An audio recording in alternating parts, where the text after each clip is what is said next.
लेकिन खरमास में बेटियों का सम्मान 15 दिन के बाद कर सकते थे। ये हिंदुओं का अपमान है, हमारे बेटियों का अपमान है और मैं इस अपमान के खिलाफ हूं। गरीबों के नाम पर, गरीब बेटियों के नाम पर वोट की राजनीति करने की जरूरत नहीं पड़ती।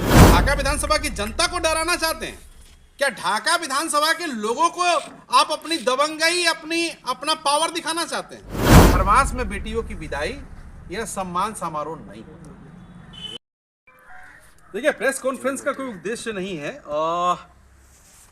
आज बड़े बड़े मंत्री लोग आ रहे हैं ढाका विधानसभा में, ढाका की धरती पर, भेलवा की धरती पर, गांधी की धरती पर, और हमारी बेटियों का आज सम्मान माननीय विधायक के द्वारा रखा गया है। तो मेरा सवाल यही है कि ये 15 दिन के बाद भी किया जा सकता था। हिंदू धर्म के हिसाब से जिस पार्टी से वो विधायक हैं, जो पार्टी धर्म के नाम पर ही इस देश में सत्ता में आई है, हिंदुओं का सम्मान होना चाहिए, खरमास का सम्मान होना चाहिए था और हमारे बेटियों का सम्मान होना चाहिए था। राजनीति करते करते इतना आगे निकल चुके हैं कि शायद वो ये भूल गए कि खरमास में बेटियों की विदाई यह सम्मान समारोह नहीं होता। रही बात मंत्रियों के आने की, तो हम जानना चाहते हैं कि जो मंत्री लोग आ रहे हैं, चाहे जमा खान साहब आ रहे हैं, 70 से 73 हजार मुस्लिम परिवार ढाका विधानसभा में रहता है, कौन सी योजना लेके आ रहे हैं? कृष्णनंदन जी ले आ रहे हैं, हमारे जिला से ही मंत्री हैं, गन्ना मंत्री हैं। रीगा में चीनी मिल शुरू हुआ है, क्या घोड़ासान और चैनपुर में कांटा की व्यवस्था दोबारा स्थापित कर पाएंगे कृष्णनंदन जी? क्या ढाका विधानसभा के चैनपुर और घोड़ासान के लोगों का गन्ना क्या रीगा चीनी मिल में जा पाएगा? क्या इसकी घोषणा आज मंच से होगी? केदार प्रसाद जी आ रहे हैं, वो कौन सी योजना लेके आ रहे हैं? हमारे भाई सुमित जी आ रहे हैं, वो ये बता दें कि आईटी कॉलेज जो भेलवा में बन रहा है उसमें पढ़ाई कब से शुरू हो जाएगी और उसमें जो नौकरियां लगेंगी, आत्मनिर्भरता जो भारत का नारा है इनकी पार्टियों का, अगर आज ढाका विधानसभा में लगभग 10 साल से आप विधायक हैं, 18 साल से आपकी सरकार है, अगर आप आत्मनिर्भर हमारे बेटियों को कर दिए रहते तो आज आपको ये कार्यक्रम करने की जरूरत नहीं पड़ती। गरीबों के नाम पर, गरीब बेटियों के नाम पर वोट की राजनीति करने की जरूरत नहीं पड़ती। तो सुनिए सर, एक मिनट और सुन लीजिए। हमारे वित्त मंत्री और युवा हमारे सम्राट चौधरी प्रदेश के उप मुख्यमंत्री भी आ रहे हैं, क्या वो कोई वित्त पैकेज देंगे? उसके साथ साथ संतोष कुमार सिंह जी भी आ रहे हैं। कितने लोगों को स्टार्टअप के लिए पैसा ढाका विधानसभा में उन्होंने दिया है या कितने को देंगे? 37 पंचायत हैं, क्या 37 बच्चों को मिलेगा? क्या आईटी में 37 लोगों को रोजगार मिलेगा?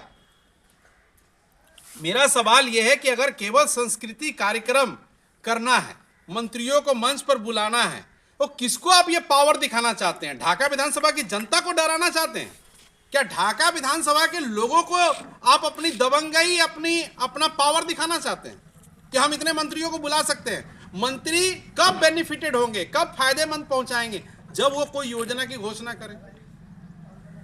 किसी बात की घोषणा अगर होने वाली है तो मुझे खुशी है, मैं स्वागत करता हूं।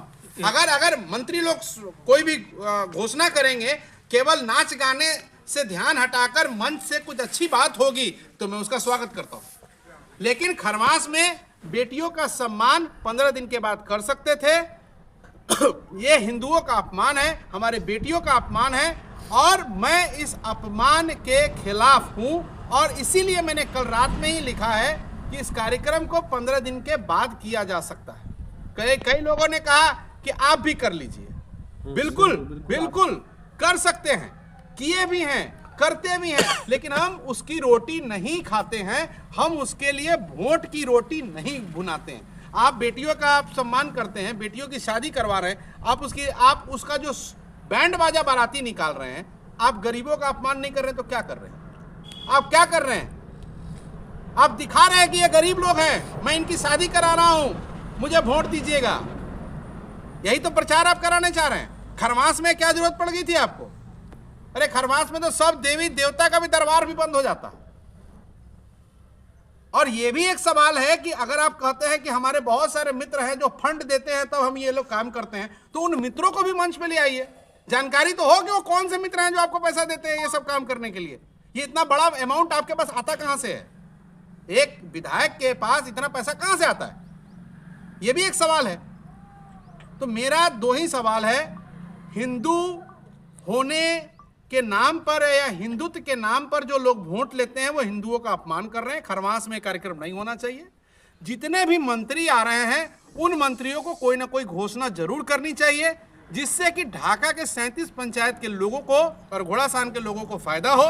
खासकर कृष्णनंदन जी जो मोतिहारी से ही ताल्लुक रखते हैं, वो मंत्री हैं, वो इस बात को सुनिश्चित करके जाएं कि घोड़ासान और चैनपुर में दोबारा कांटा की स्थापना होगी और हमारा जो ऊख है, जो हमारे किसान अब ऊख लगाएंगे रीगा चीनी मिल खुलने के बाद, वो ऊख रीगा चीनी मिल में जाएगा और हमारे किसान बेनिफिटेड होंगे।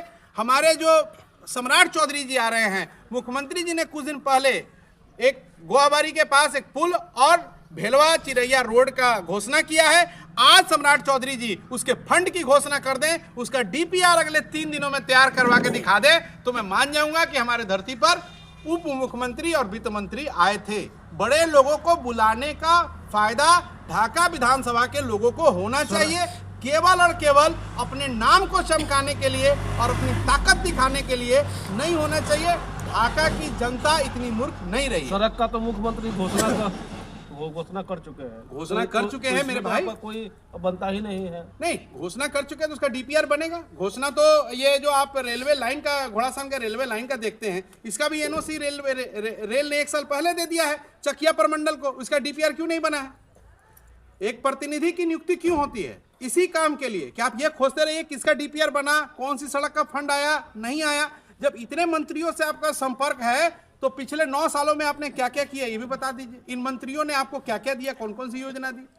ढाका में आईआईटी कॉलेज जो ये भेलवा में बन रहा है, ये तो पिछले विधायक के समय में था। और पिछले विधायक जो पूर्व विधायक हैं वो तो बस ये जानते हैं, क्योंकि ढाका में क्या होता है, आखिरी के 24 घंटे में एक आधे लोग रहीम के साथ हो जाते हैं, आधे लोग